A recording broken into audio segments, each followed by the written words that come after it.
We have a new space-time protest slogan. If you are a patron, make sure to check out the full pre-show for more details.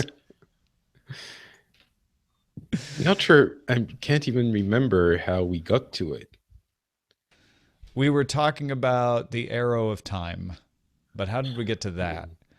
We were just talking about cycles. Roger was Oh, talking right, about right, right, cycles of right. political events and protests and things. And the fact that everything's already happened. Yep. Or actually, that's not the right way to put it. Everything is. Yes, that bingo right there. Bingo. That's actually the guiding principle behind Pilot X. The way I handled the timeline was Oh, like really? everything, like from a out, if there were such a thing as an outside observer of time, everything would have happened. So I just said, okay, given that, their perceptions of things will be linear as they bounce back and forth in time, and they won't have complete knowledge of everything. And yeah, that's how I was able to keep a lot of stuff straight. Or kind of straight. Yeah. There's a couple flaws. I haven't read. It's like an Easter egg to find them. I don't think I have Pilot X. Am I a horrible person? I didn't buy Pilot X. I was preoccupied. I can give you a copy. No, that is just not done, sir. I have friends and family copies, and because I'm related to you. Are you related to me? Wait, there's something I don't know? I didn't want to presume on our friendship. Oh, right. Oh, Shane's got it in print and audio. Very nice. Ooh. Wait, audio? Yeah. Did you do an audiobook version? Kevin T. Collins is the narrator of the audiobook. I don't know who that is, but he's done a bunch of David Weber's books, a bunch of other books. Nice. Cool. And is it like on Audible or? Yeah. It's all right. One credit. Yeah, but I'm not a subscriber. Oh, well then I don't remember. I don't know how much it is. A la carte. A la carte is a French word. I will have a nice summer book to read. Aw, thanks, that guy. He said Pilot X was nicely looped. Oh, wait, is that a spoiler? You know how? No, that's just for time travel stories. Okay. Not Looper. W. Scott, thank you. Biocast listened to the first 2 hours twice. It's that good. You just want to keep listening to those same 2 hours. All right, let's do this, shall we? Is it time already? Jeez. I guess it is. Right. Yeah. Here we go. Daily Tech News Show is powered by you, nobody else. Find out more. Head to dailytechnewsshow.com/support. This is the Daily Tech News for Tuesday, May 9th, 2017. I'm Tom Merritt. Patrick Beja along with us in the post-French election oeuvre. Yes, I can finally start breathing again. I haven't done that since mid-2016. It was time. Yes, congratulations on a successful transfer of power. Democratic process. Peaceful democratic transfer of power. Well, I guess it hasn't quite happened yet. He's president. Yeah. Let's not jinx it. I'm touching wood, crossing fingers. Everything should go fine. Yeah, but that's not what we're here to talk about. We are going to talk about the Amazon Echo Show, which is not a podcast about the Amazon Echo. Although maybe it is. I wonder if somebody had named their Amazon Echo podcast after that. But no, it's that Amazon Echo with the screen that we saw leaked last week. And so we're going to talk about that a little bit. Let's start with a few tech things you should know about. Amazon put the Amazon Echo Show on Amazon today. It's got a screen. It can do video. It's up for pre-order in the United States for $230, shipping June 28th. And we're going to talk more about that and smart speakers in general in our main discussion. Hello there. I apologize. My Chrome browser crashed completely. Oh, no. But thankfully, technology allows me to relaunch it. And I did. I'm very sorry. Ooh, bad timing, Chrome. So where were you? I'm back. I just said that Amazon put the Echo Show up for pre-order in the U.S. starting June 28th. Or it's pre-order now, shipping June 28th. Right. We're going to talk about this a little bit more, but I am somewhat puzzled, or we'll discuss. Yes, exactly. Microsoft issued an emergency out-of-cycle fix Tuesday through Windows Update for a vulnerability in Windows Defender that allowed for remote attacks. The vulnerability was discovered last weekend by Project Zero's Tavis Ormandy and Natalie Silvanovich. Yeah, out-of-cycle patch. That's serious stuff. That doesn't happen often. New Snapchat features are arriving for iOS and Android, including still images without a time limit. Remember, they usually time out after 10 seconds. Videos that loop over and over and over again while you've got them open. A magic eraser that can fill in the background. Like you can erase people out of your picture. It'll just fill in the background. And the ability to draw with emojis. Actually, I know the eraser works on objects. I don't know if it actually works on people. Yep, Snapchat continues to be Snapchat. And finally, Samsung has opened US pre-orders for the unlocked versions of the Galaxy S8 and S8 Plus phones for shipping May 31st. Now, here are some more top stories. Qualcomm announced its latest mid-range mobile CPUs, Snapdragon 660 and 630. 660 is 20% faster on the CPU side, 30% faster on the graphic processor side. We'll apparently get 2 more hours of battery life versus the old 653, thanks to improved power management. Includes an integrated X12 modem, a Spectra image processing chip allowing for dual cameras, mid-tier phones with dual cameras, 600 megabit per second LTE, 2x2 MIMO Wi-Fi. The Snapdragon 630 has most of the integrated features that the 660 has, but a slightly slower CPU and GPU. Only supports up to 1920 by 1080 screen resolution. Both chips support USB-C and Bluetooth 5. So you may not be knocked out by all these specs if you're a Galaxy S8 user or an iPhone user or any of the top tier flagship phones, but all of these kinds of specs, 4K screens, faster LTE, will be able to show up in the mid-tier phones now thanks to these chips.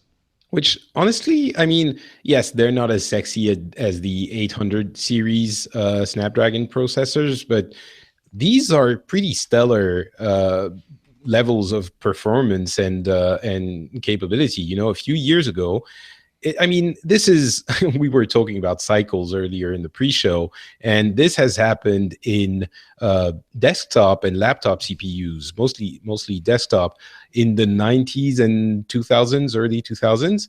And really in the end, most CPUs can do everything you need. And it seems like it's happening in mobile as well. And those CPUs, I have a hard time really thinking what a high-end CPU can do that would really objectively justify the purchase of a higher end device. You can, it starts to become the other things like the form yeah. factor and the screen resolution and things like that. Yeah. So in desktop today, I think really, unless you're gaming, there is no giant reason to get that kind of CPU. I understand there are a couple of applications, but yeah, those mid-range CPUs, they're where it's at, I think, even more than the high end. Yeah, don't have to spend a lot. Mm-hmm.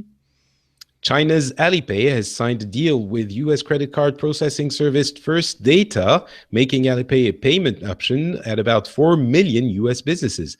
In Europe, Alipay is working with Ingenico, that serves businesses like Carrefour and Estée Lauder. French accent there. That was nice. Thank you. Yes, thank you. The idea is to have Alipay available for tourists, for Chinese tourists traveling abroad. China led the world in outbound tourism for the 5th year in a row in 2016, according to the World Tourism Organization, with 135 million travelers. I think this is a significant story because what may happen, whether it's by design or not, is that Alipay, which is expanding worldwide, has designs on a worldwide audience, but really can't get itself into phones and things in other markets like the US, where Apple Pay and Android Pay are already having a hard enough time getting people to use this. And part of the issue is, can you get merchants to accept the payment? Well, Alipay can, because in China, everyone uses Alipay or WeChat Pay or both. And if they can start making overseas operators want to include them because of all of those Chinese tourist dollars. Now, granted, this isn't going to spread into the corners of countries where the tourists don't go, but it starts to set the template. And maybe it's a jump, but maybe domestic people start to use these services because, hey, they take them everywhere. Yeah, I mean, it's definitely a jump, but you're right. The people who might be a little bit less willing to work with Android and Apple might think, well, either we work with Alipay or we're just not going to see that money anyway. It's not like the tourists they might have credit cards, but if that's the default payment method for them, it's going to be a lot easier for them to spend dollars or whatever currency they use. Or yuan, or whatever. I was thinking of euros because Paris is very much a tourist city, and I think this would make a lot of businesses here think, heck yeah, I don't care about Apple Pay or Android Pay or anything like that, but this one, I see Chinese tourists every day, all the time, so I'd be interested. Because Patrick Beja is going to pay with his credit card or cash if they don't take Apple Pay. But that Chinese tourist is not going to buy something, potentially, right? Yeah. So it's worth it to make that jump. That's a great point. Opera announced it will invest $100 million over the next 2 years to encourage internet adoption in African countries. Opera will look to local partners to integrate value-added services, mobile payment, data bundling into its browser product. This sounds, from what they're talking about, similar to what Facebook does with Free Basics. 9 of the top 20 Opera Mini user countries are from Africa. Opera will open offices in Lagos, Nigeria, and Nairobi, Kenya, in addition to the 2 offices they have in South Africa.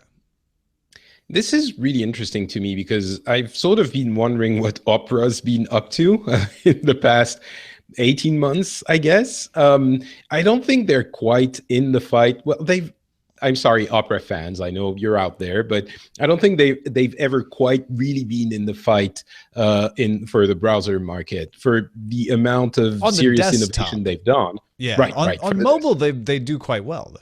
Exactly. And I think, this shows that they have quite successfully reconsidered the area where they wanted to have an influence, and they're pushing it in a way that might not be very visible to us here, but might have an impact in other places.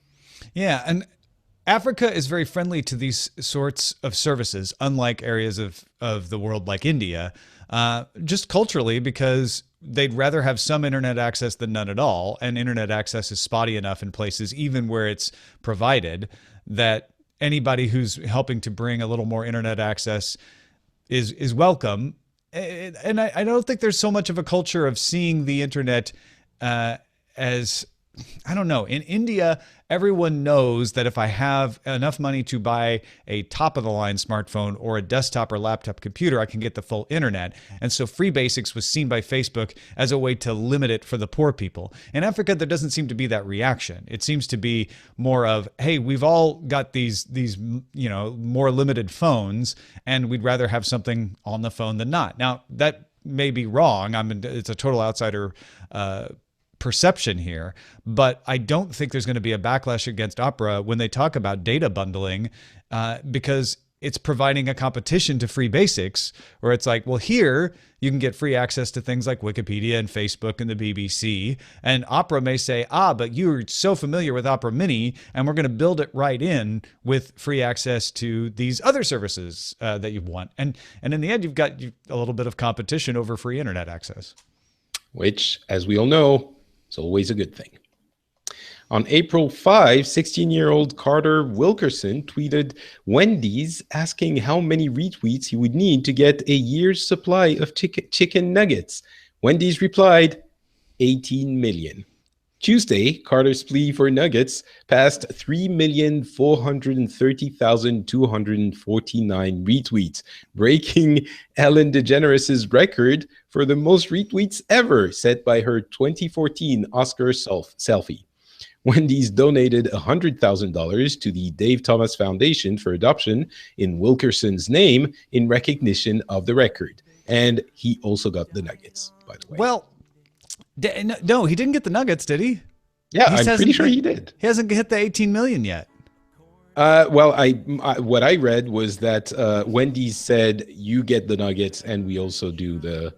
Um, Well, this is an important yeah. part of the Wait. story So okay. to I went to the confirm. source. Like, I I went know to they this. gave the 100,000 for the celebration of the Well, the record. BBC article mentions the BBC article by Samantha Smith, which, by the way, is a pretty generic name, so could be kind of an alias. So I don't know how trustworthy it is. And she uses low quality screenshots of the tweets instead of actually embedding the tweet. So I'm not 100% sure this is genuine, but she does have a picture of the tweet by Wendy saying Carter is now the most retweeted tweet of all time.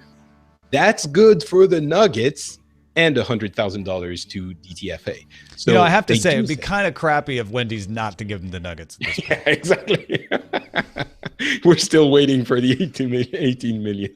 Like, nope, 18 million. That's what we said. That's what you have to get. Sorry, buddy. But I think it's really interesting because yes, the internet is used for many serious and important things, and also sometimes there's something like that which happens, which is completely unpredictable. Yes. Why something becomes popular, why something takes off, you can never know. Like seriously, like Gangnam Style and other things, you can kind of see it. Yeah. But a plea for nuggets, actually, no, sorry, I can totally see it. It makes complete internet sense. But if someone did this on purpose, if I said, especially now, but even before this, if someone said, I'm going to try to get nuggets and tweeted at Wendy's, and a different person is operating that social media account that day, they just respond with a bland, like, oh, we're really glad you like the nuggets. There's, a keep up the interest, right? Something safe. But they happened to hit a smart aleck that day who just said, you know what? I'm just going to say a ridiculous number. And then there's all of those other unpredictable parts of people seeing his tweet, picking it up, retweeting, thinking it's funny. That you just never can predict when this stuff is actually going to go right. You can't go out and do this on purpose. Mm-hmm. At least I don't think so. Ahead of its GPU technology conference, Nvidia announced a video analytics platform called Nvidia Metropolis, which uses artificial intelligence to analyze video streams in real time with applications for public safety, traffic management, general resource optimization. Deep learning inferencing can be done on the devices. That's the important part. We're talking edge AI processing on the devices themselves, and then using on-site Tesla GPUs from NVIDIA. Then it can offload that processing to the cloud for further processing and training, and maybe pass out what it learned to other devices in the network. NVIDIA announced more than 50 partners are making products and applications for AI city uses.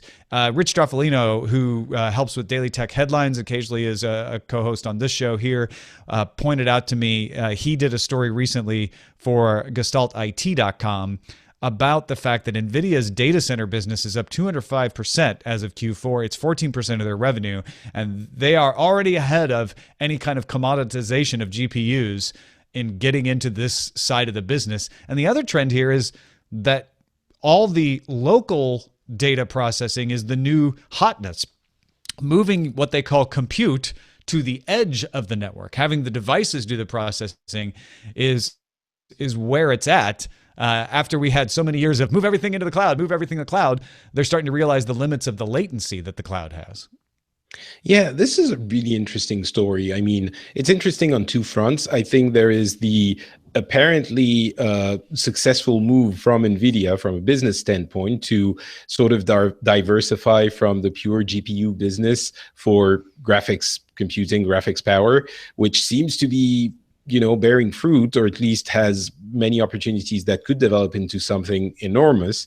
And they've been taking advantage of the trends in a way that few hardware companies manage to do. So that's definitely to their credit.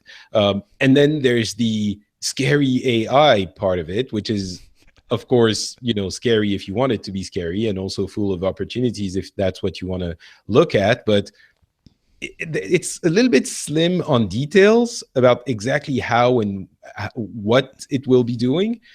But it seems like it's going to be gathering information and data and video from a lot of different sources, mixing it up in a huge AI bowl and use it for managing the city. Actually, that's one of the key points is it doesn't have to mix it up in an AI bowl anymore. It could put the AI at the traffic light, at the intersection camera, at the building sensor, and have that do learning right there on that device, and then send what it learns back to the data center where it can do all the mixing bowl stuff that you're talking about. So you get the best of both worlds there. One example, there's an Ars Technica article today, which is unrelated to the NVIDIA announcement, but a Clemson researcher, Ali Razea Fayazi, has a proof of concept of a fully automated four-way intersection that is 100 times more efficient than our current human-driven intersection. Now, for this to work, you'd have to have fully autonomous cars only at the intersection,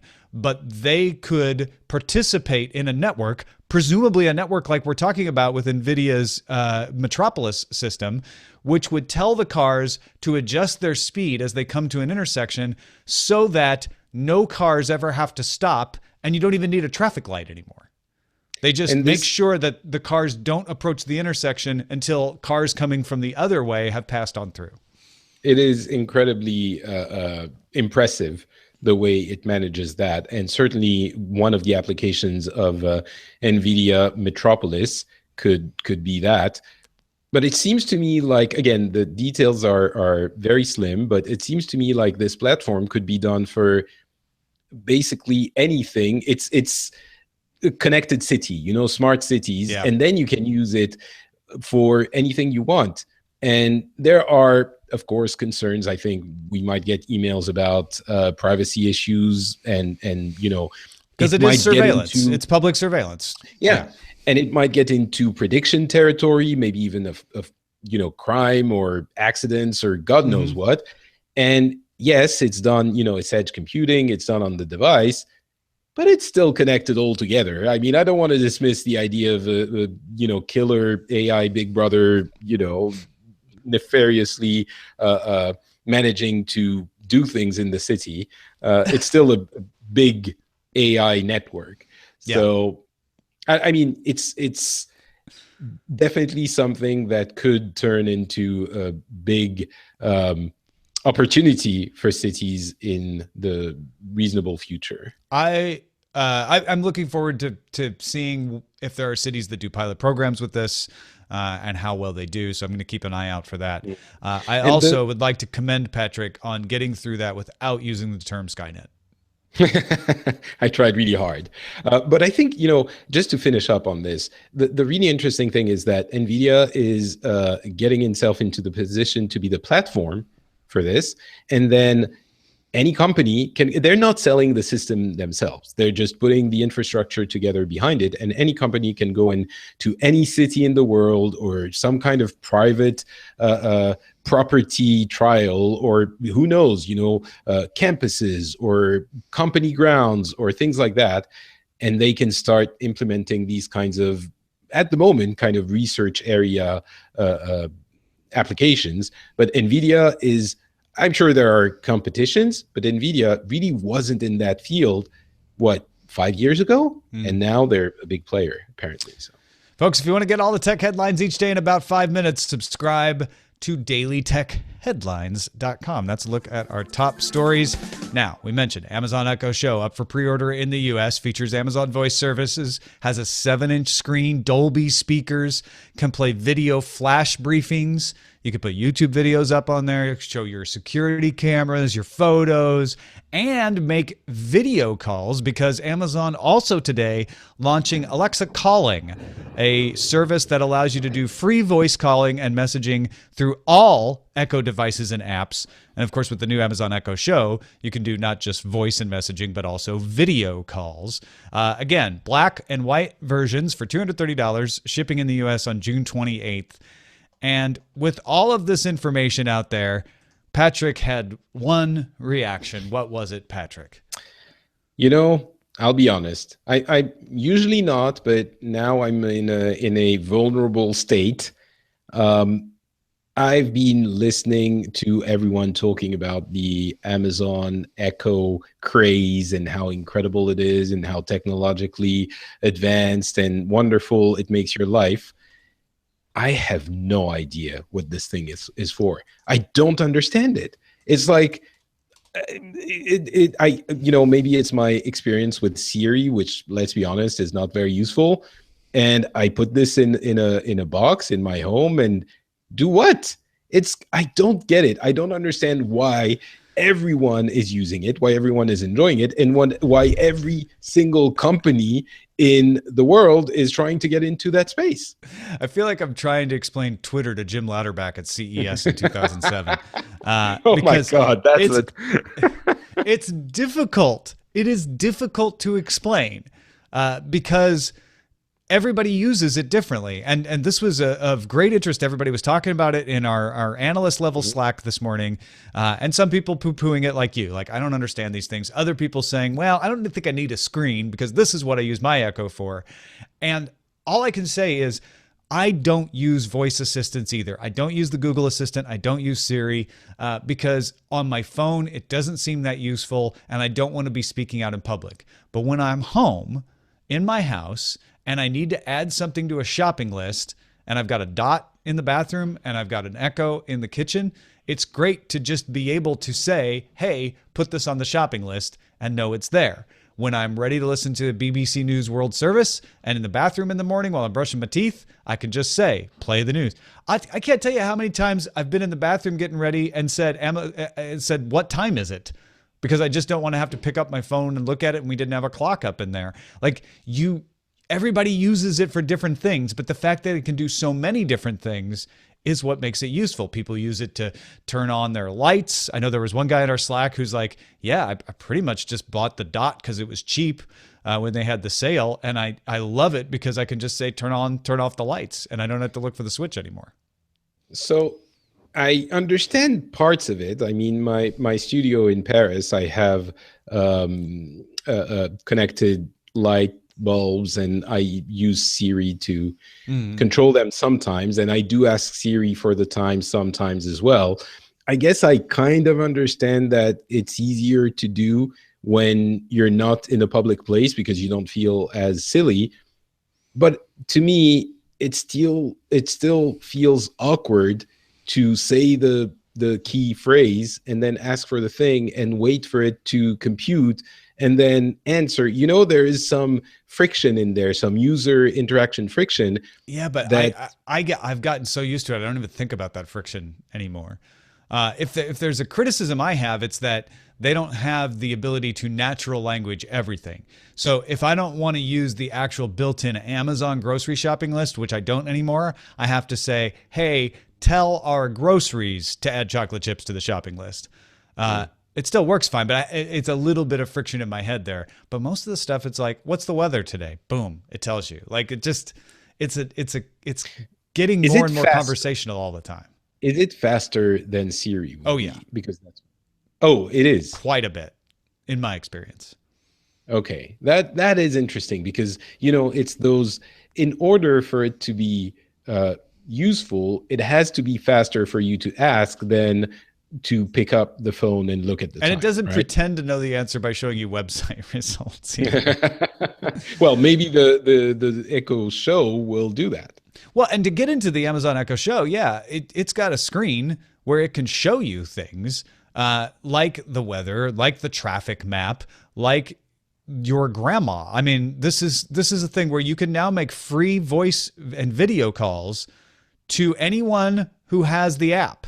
So even if there's someone you want to call, like maybe you have a relative that you want to keep in touch with, all you have to do is get them to install the app, and then you can call them from the show or buy them a show, I guess, for $230. But you can do that from your phone. And I understand how silly and old timer, like, there's a difference. Okay, but let's say, I guess, yeah, my question is, what's the difference? They have drop in, right? Which is something that most people are not going to want to use. But if you both approve it, you can have a call pick up on its own without the person having to do anything.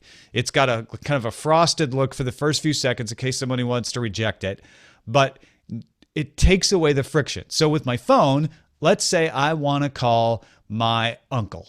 I have to pull out my phone, open the app, find my uncle's name, dial him. Or maybe it's on my short list. Maybe it's not much, but I have to pull out my phone. I've got the Amazon Echo Show in my kitchen, I just say, call Uncle Bill. And then boom, it calls Uncle Bill. And not only that, Uncle Bill doesn't have to do anything on his end because we're drop-in friends. So it just shows up and he's like, oh, hey, Tom, what's going on? Okay. I don't know why I still. It's the future. It's Star Trek. You can say on screen.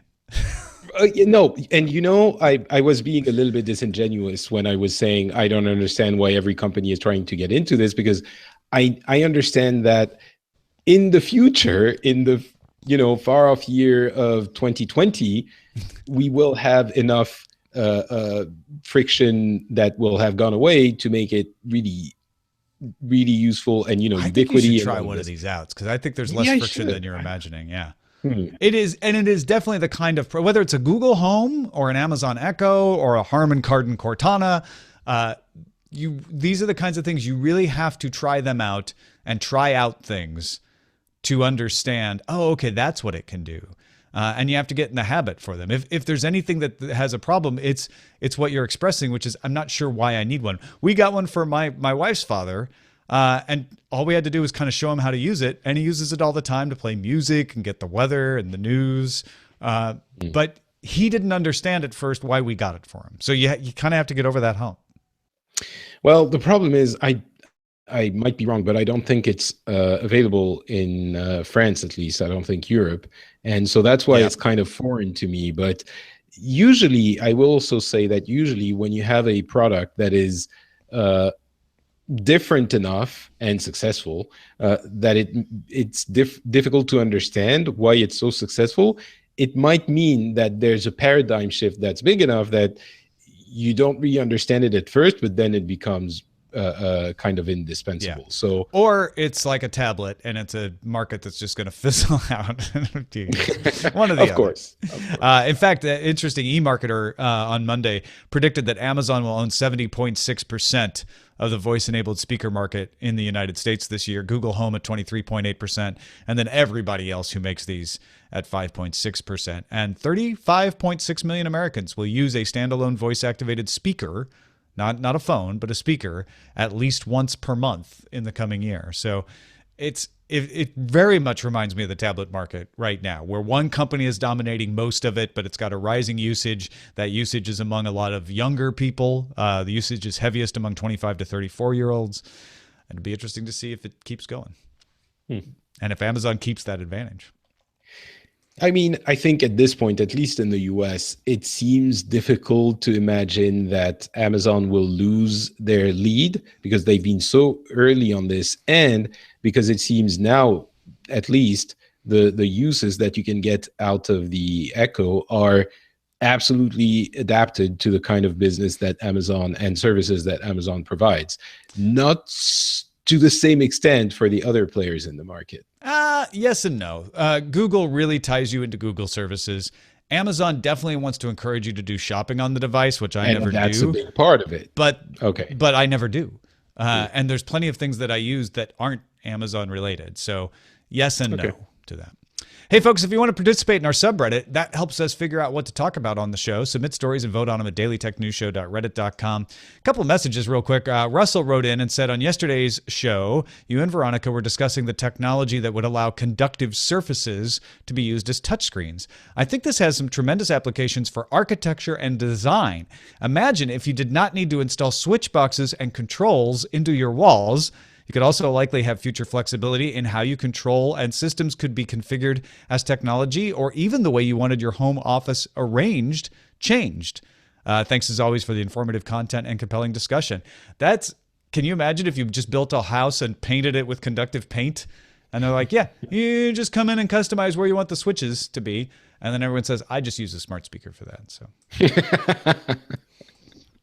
I would be the old person in the retirement home going, I'll keep using my touch surface. I'm touching the wall. Murray in Coffs Harbour, Australia said the touch-sensitive wall demo made me think about cool security applications, like having to know where to touch a wall to turn off an alarm, touching the right combination of bricks in the right order to open the door and not needing keys, or if you live somewhere safe, swipe to unlock my front door. Lots of cool things you could use structural fixes for that aren't immediately obviously interactive. Usually a good sign that a piece of technology is actually interesting is that at first I go, that's kind of dumb.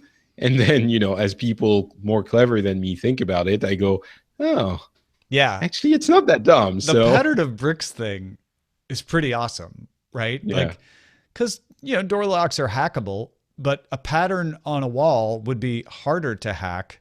It's not impossible, but it'd be harder to hack than some other methods of securing your door. I think that's pretty cool.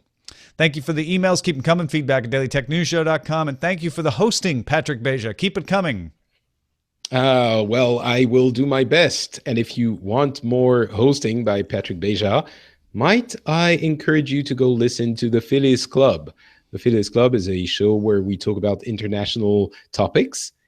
And guess what? Something really interesting happened in France this week, or last week, I guess. We had a choice between a nationalistic candidate and a pro-Europe candidate, and a lot of people were expecting it to go the way of the nationalistic candidate, at least in the weeks and months getting to the election, and it didn't. And that has huge ramifications for Europe, of course, and by way of Europe, for the world. If you're curious about how things went and how it happened, go listen to the Phileas Club. We did a show with two French people that, myself and two French people, one from the left and one from the right. And we sort of dove into what the left side thinks and how and why and all of this. It was, I think, pretty interesting. So go check it out if you're interested. Thanks to everybody who gives a little value back to this show for the value they get from the show. That's the model we work on. If you like the show, we ask that you give a little value back. Thanks to Eric Pfeiffer, Mark Graham, Roberto Baca, and many more who do so at patreon.com/DTNS. Will you join them? Our email address is feedback at dailytechnewsshow.com. We're live Monday through Friday, 4:30 p.m. Eastern, 2030 UTC at alphageekradio.com and diamondclub.tv. We also have a Facebook page at facebook.com/dailytechnewsshow, and our website is dailytechnewsshow.com. Back tomorrow with Scott Johnson. Talk to you then. This show is part of the Frog Pants Network. Get more at frogpants.com. Diamond Club hopes you have enjoyed this program. Nicely done, everyone. What should we call this show? Makes complete internet sense, I think works. Makes complete internet sense? Let me see. It makes complete internet sense. Amazon Echo Show and Tell is yeah, pretty show good. and tell. Yeah. Nuggets or it didn't happen. That's pretty funny. I like that one. Good one, Shane. Amazon, show me what you got. I don't understand that one. That's Rick and Morty. Oh. I watched an episode of Rick and Morty, and I don't think that show's for me. Oh, no. I'm gonna have to put you on a debate with Brian Brushwood or Justin Robert Young about that. But I mean, you don't even Rick and Morty. You don't like Rick and Morty? Well, so that's basically the reaction I get. I don't know if I like it, but the first episode was kind of, I didn't get it, and the entire internet is in love with Rick and Morty. But like the puking and the grossness really didn't work for me. So I will say it's very internet / frat humor-esque. Right. I think the frat part might be, but it's also, I think what makes it so funny is it's kind of like South Park. It's kind of like a meme blender. Like it just starts pulling things, and it's like, oh, I recognize that. I see what they're making fun of. Stuff like that. So it's it's not. to be honest, I didn't like the first several episodes of Rick and Morty because I thought it's not that I just thought a lot of them were stupid, but there was the one with the dream alien that gives you the false dreams, and then they would have all these different characters appear, and it was brilliant because at one, I mean, if you actually take the concept away from the show, it's actually pretty cool, right? What if you had a creature that was able to falsely implant memories about things that you thought that never happened, but you thought that happened, thereby manipulating you? It's very scary in a way, but they did it in a very comical aspect because it had all these very cartoonish characters that were so absurd and so out there to be ridiculous. But it was like, if you take that all away, it's kind of creepy. Oh, this person's your dad, even though it's totally false. They just put it in your mind. And the chat room is saying basically the same thing. It takes a number of episodes, and BioCow is saying that he didn't like it at first either.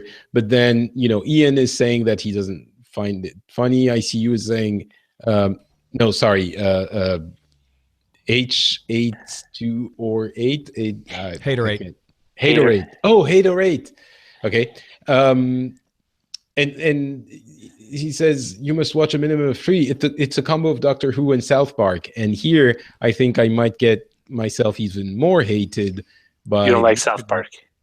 I think South Park's okay. It's not like the best thing ever, but I didn't get into Doctor Who. I'll say this: South Park is definitely attuned to people with a very juvenile but sophisticated sense of, like, you're a smart, sophisticated person, but you love fart jokes, or you love it. Yeah. There's a lot of sophisticated fart joke appreciator. It's a weird blend of crude, boorish behavior with like, oh, that's actually pretty, with some very clever plot twists in it, and it's not for everyone. I could totally get it. I mean, there's a bunch of shows I don't get into. I don't get into The Office, either one, the British or the American. I think they're dull, right? I understand what the humor's supposed to do, right? But it doesn't work for you. Yeah, Seinfeld. My wife loves Seinfeld. Irritates the hell out of me. Each and every episode, I just want to punch each person in the face, right? Especially Seinfeld. What was the other one? The other cult one is Always Sunny in Philadelphia. Can't stand that show either. It just everyone in that show bugs the hell out of me. Makes my skin crawl. It's it definitely does bend to a certain disposition. I don't like some of the kind of the Daily Show-esque shows. Like, I don't really like Samantha Bee all that much, because it's a regurgitation of what everyone was doing on The Daily Show. The only one I find remotely interesting is John Oliver, because it's just John Oliver doing the same shtick away that he's always done. Colbert, mixed bag, basically turned Tonight Show into what was the Colbert Show. I don't know. The Colbert Report, yeah. Yeah, it's weird. Like, certain things that worked for me before don't work for me later. I don't know why. It's probably just grow out of it. Like The Simpsons, I don't watch The Simpsons anymore. I used to follow it. I followed it for 25 years. I think it's okay if you kind of get bored of it. Yeah, it's like I watched it religiously for 15 years and I stopped. It's like, okay, I get it. Now I can see the jokes repeating. What do you like? What do I like? Well, Rick and Morty, apparently. I like Rick and Morty. I like Doctor Who, although I don't. Still kind of cold on Capaldi as the Doctor. I was getting into Emerald City, but that's on its mid-season or between season break. I like The Flash, but now the show's becoming kind of a bummer because the whole show's getting very maudlin. It's like, I get it, bad things happen. Quit crying. It's just like, you just want to slam. It's like, snap out of it. Like, what's the other ones? I don't know. It's kind of hard to say. I just started American Gods, and the first episode was all right. How is it? I liked it, but part of the problem is I can't really watch it except by myself because it's really gory in parts, and I don't want my kid to see, even if it is digitally, implanted fake blood and stuff like that.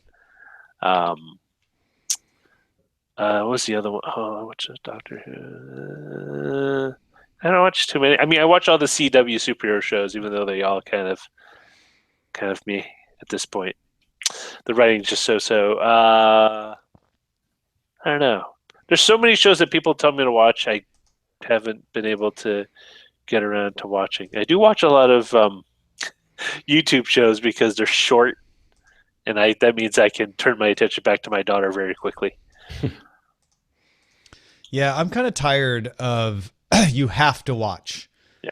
That used to be the thing when there was like, oh my God, HBO has The Sopranos. You have to watch it, right? But these days, there are so many shows that fit that bill that nobody could watch all the things that you have to watch if they wanted to. There's just not enough time. Yeah. Even if it was their job.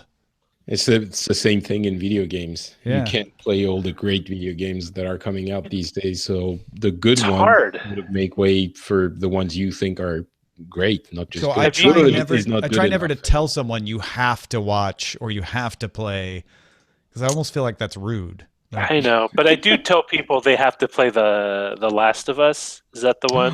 Oh yes, That They one, do. I do. will tell people, if you love video games, you got to play it.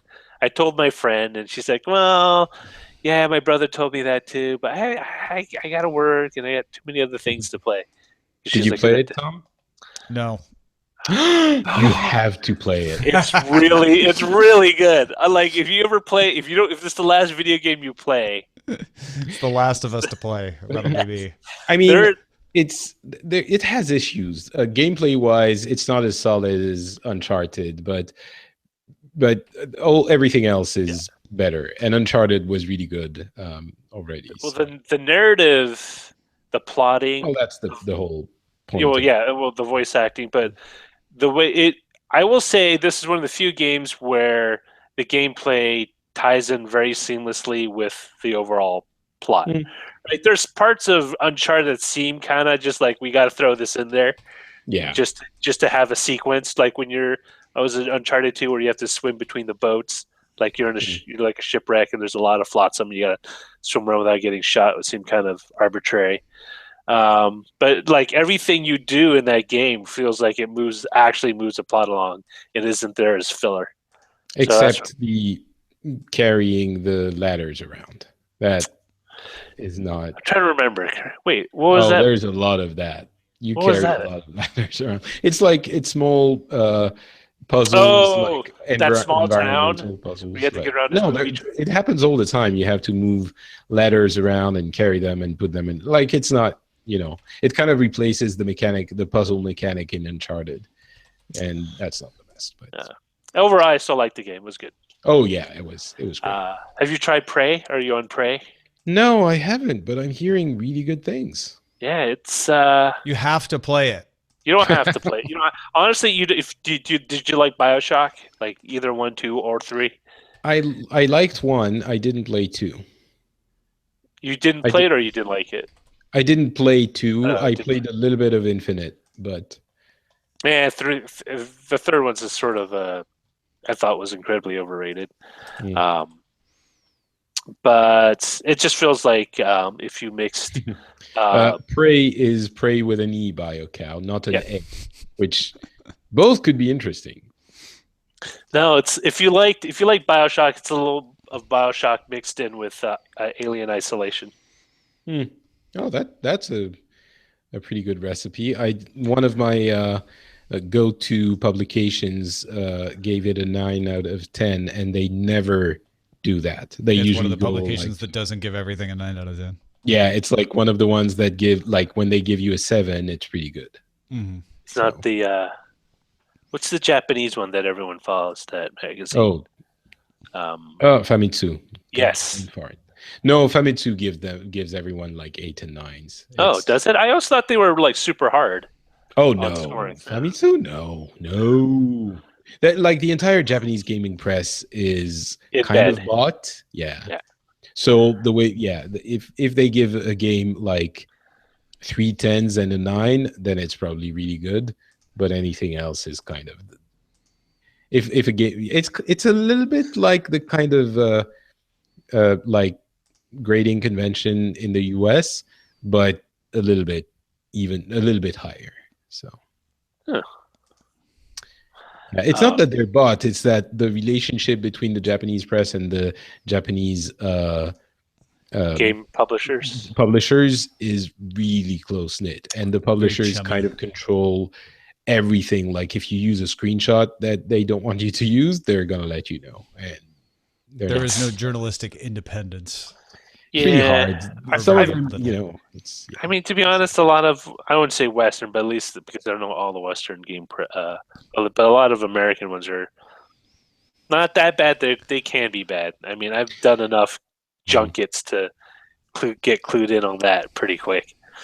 I mean, some of them, yes, but you have publications that Game Informer that gives you the scoops and stuff like that, which provide a specific kind of service to the gaming audience. And then you have, I think you have a lot of very, maybe independent is not the right word, but of course, it just like in any entertainment industry, they're going to be tied to the people that provide them their material. But I think they're still able to say what they think.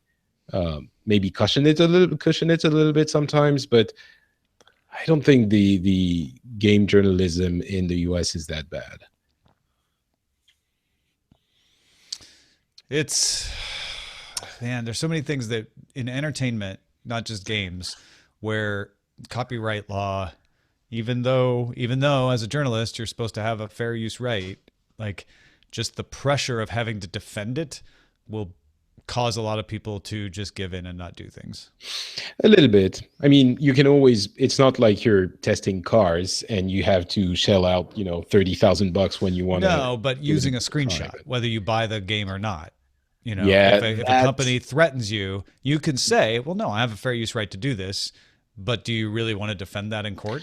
I don't think a company would risk it. No, I think nowadays, the dev company, they wouldn't risk it because there would be a huge backlash against them. You were saying that was an example in Japan, though. Oh, in Japan, yes. In Japan, and that's what I was talking about. I thought you were talking about the US. Right. And I don't know what the fair use rights are in Japan. They may not have them. I don't know. But yeah, in Japan, they probably wouldn't risk it. In the Western world, I don't think that would be an issue. Yeah, no, I think you're right about that.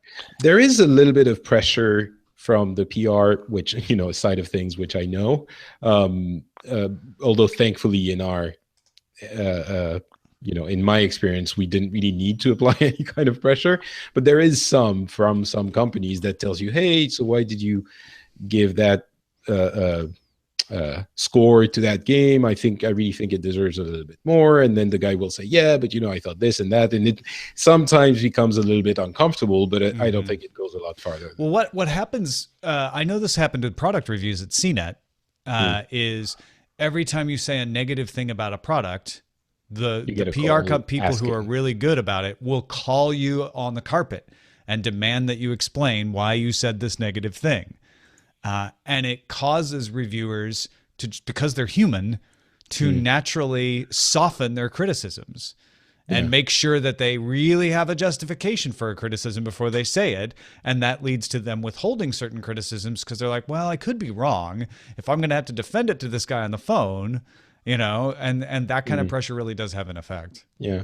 Which might not be entirely negative. It might get people to think if they really think that's a there's a positive side to it, but I think it's used to inhibit. Yeah, no, I agree. Yeah. One thing that was happening before my time in PR, especially in the gaming industry, was crazy things, which maybe I should not at liberty to say. No, I mean, there was, in the late 90s, early 2000s, there was a lot of money in gaming, like a lot. And people were spending a lot, including on PR. Like you had crazy press tours. And, I was subjected to one. Oh, really? It's pretty ritzy, and I didn't really have to do all that much work. It's like, done. Feed me, clothe me, whatever. It was ridiculous, and I heard I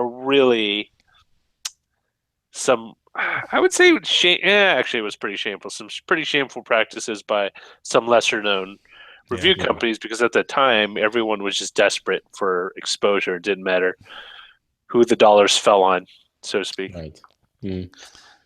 Yeah, there's All been right. a little bit of. Oh, okay. Yeah, I think we're good for today. What was the title? Gosh, yeah, I never said that, did I? It makes I ended up picking "It Makes Complete Internet Sense." Okay. You guys seem to like that, and it was the top vote getter. So, Nuggets, or it didn't happen.